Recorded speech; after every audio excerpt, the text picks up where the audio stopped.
வணக்கம். இன்று தமிழ்நாடு மற்றும் புதுச்சேரி பார் கவுன்சிலில் 79வது சுதந்திர தினத்தை சிறப்பாக கொண்டாடியது. பார் கவுன்சிலின் தலைவர் திரு PS அமல்ராஜ் தேசிய கொடியை ஏற்றி மரியாதை செய்தார். பார் கவுன்சிலின் துணைத் தலைவர் திரு V கார்த்திகேயன் அனைவருக்கும் இனிப்புகள் வழங்கினார்.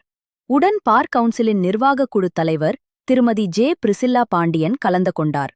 சிறப்பு விருந்தினராக நாடாளுமன்ற உறுப்பினர்கள் திரு IS இன்பதுரை மற்றும் திருமதி சுதா ராமகிருஷ்ணன் கலந்து கொண்டனர். பின்னர் விருந்தினரை கௌரவிக்கும் விதமாக அவர்களுக்கு பார் கவுன்சிலின் தலைவர் திரு PS அமல்ராஜ் மற்றும் நிர்வாகக் குழு தலைவர் திருமதி J பிரிசில்லா பாண்டியன் பூக்கொத்து வழங்கினர்.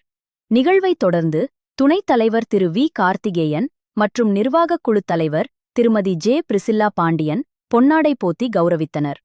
பின்னர் விருந்தினருக்கு நிறைவு பரிசாக டாக்டர் பீம்ராவ் ராம்ஜி அம்பேத்கர் அவர்களின் திரு உருவ சிலையை பார் கவுன்சிலின் தலைவர் திரு BS அமல்ராஜ், துணைத் தலைவர் திரு V கார்த்திகேயன் மற்றும் நிர்வாகக் குழு தலைவர் திருமதி J பிரிசில்லா பாண்டியன் வழங்கினார்.